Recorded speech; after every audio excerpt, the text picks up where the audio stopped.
Friends എന്ന് പറയുമ്പോൾ ഒന്ന് പ്രൊഡക്റ്റ് എന്ന് വെച്ച് കഴിഞ്ഞാൽ ബിപി മോണിറ്റർ എങ്ങനെ ഉപയോഗിക്കാം, ഇതിൻ്റെ അഡ്വാൻറ്റേജസ് എന്തൊക്കെയാണെന്നുള്ളതാണ് ഇന്ന് ഈ വീഡിയോ ഷെയർ ചെയ്യാൻ പോകുന്നത്.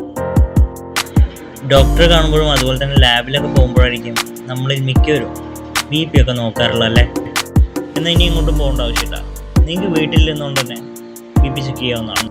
ഈ ഒരു ബി പി മോണിറ്ററിൻ്റെ അഡ്വാൻറ്റേജസ് എന്തൊക്കെയാണെന്ന് വെച്ച് കഴിഞ്ഞാൽ ഹൃദയാഘാതം, സ്ട്രോക്ക്, മറ്റുള്ള ആരോഗ്യ പ്രശ്നങ്ങൾ എന്നിവയുടെ സാധ്യത കുറയ്ക്കാനൊക്കെ വളരെയധികം യൂസ്ഫുൾ ആയുള്ള പ്രൊഡക്റ്റാണ്. മോണിറ്ററിൽ സിസ്റ്റോളിക് ബ്ലഡ് പ്രഷർ, അതുപോലെ തന്നെ ഡയസ്റ്റോളിക് ബ്ലഡ് പ്രഷർ, പൾസ് എന്നിവയൊക്കെയാണ് കൊടുത്തിട്ടുള്ളത്. ബാറ്ററിയിലാണ് ഈ ഒരു മോണിറ്റർ പ്രവർത്തിക്കുന്നത്. ഇതാണ് ആം കഫ്.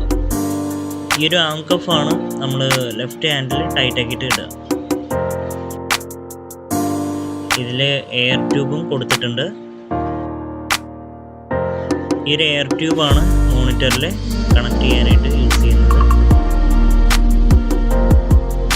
ആം കഫിൽ ഒരു ഏരോ മാർക്ക് ഉണ്ട്. ആ ഒരു ഏരോ മാർക്ക് ലെഫ്റ്റ് ഹാൻഡിലെ മിഡിൽ ഫിംഗറിൻ്റെ ആ ഒരു ലെവലിലോട്ട് സെറ്റ് ചെയ്ത് വയ്ക്കും. നമ്മുടെ എൽബോയിൽ നിന്ന് 2 സെൻറ്റിമീറ്റർ മുകളിലായിരിക്കണം ആം കഫ് ധരിക്കേണ്ടത്.